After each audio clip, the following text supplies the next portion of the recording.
என் அன்பு சகோதரனே சகோதரியே, உங்கள் காரியங்கள் எல்லாம் வாய்க்காமலே இருக்கா?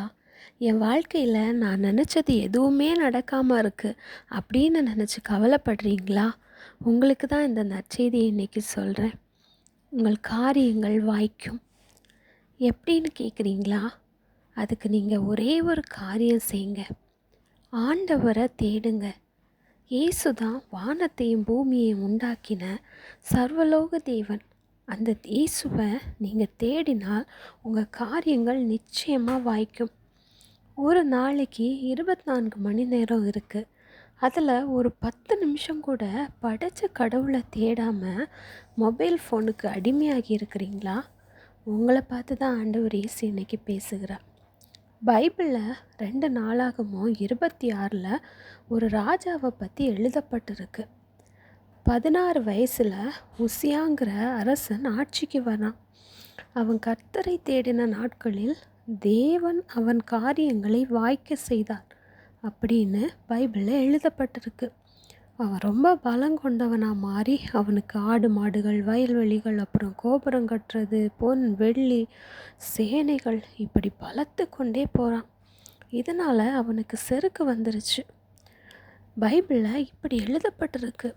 அவன் பலப்பட்ட போது தனக்கு கேடுண்டாகும் மட்டும் அவனுடைய மனம் மேட்டிமையாகி தன் தேவனாகிய கர்த்தருக்கு விரோதமாய் மீறுதல் செய்து தூப பீடத்தின் மேல் தூபம் காட்ட கர்த்தருடைய ஆலயத்திற்குள் பிரவேசித்தான். ஆசாரியர்கள் மட்டும் செய்ய வேண்டியதை இவன் செய்கிறதுக்காக ஆலயத்துக்குள்ளால் பிரவேசிக்கிறான். இதனால் கர்த்தருடைய கோபத்துக்குள்ளாகி குஷ்டரோகியாகி ஆலயத்துக்கு உள்ள மட்டும் இல்லை, அரண்மனையில் இருந்தும் தனிமையாக்கப்பட்டு ஒரு ஒதுக்குப்புறம்பான தனிமையான வீட்டில் சாகிற வரைக்கும் அங்கேயே அவன் வாசம் பண்ண வேண்டியிருந்தது.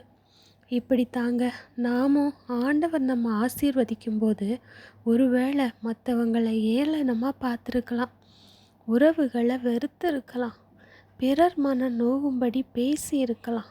அதுக்காக இப்போவே ஏசப்பா கிட்ட மன்னிப்பு கேட்குறீங்களா? ஏசப்பா, என் பாவங்களை மன்னிங்க ஆண்டவரே, என்னை முழுமையாக உங்ககிட்ட ஒப்பு கொடுக்குறேன்ப்பா. உங்களை இனிமே நான் தினமும் தேடுவேன். என்னை மன்னிச்சு என் காரியங்களெல்லாம் வாய்க்கும்படி செய்யுங்க ஆண்டவரே அப்படின்னு கேளுங்க. நிச்சயமாக இழந்து போன மேன்மை உங்களுக்கு மறுபடியும் வரும் அப்படின்னு ஏசப்பா இன்றைக்கி உங்களுக்கு வாக்கு கொடுக்குறாரு. நான் மறுபடியும் சொல்கிறேங்க, வேதாகமம் அப்படிங்கிற பைபிளை நீங்கள் படிக்க மறந்துடாதீங்க. அதில் மெய்யான தெய்வத்தை பற்றியும் இந்த உலகம் எப்படி உண்டாக்கப்பட்டது, இனிமேல் என்ன நடக்க போகிறது அப்படிங்கிறதும் எழுதப்பட்டிருக்கு. தினமும் வாசித்து தியானிங்க. God bless you.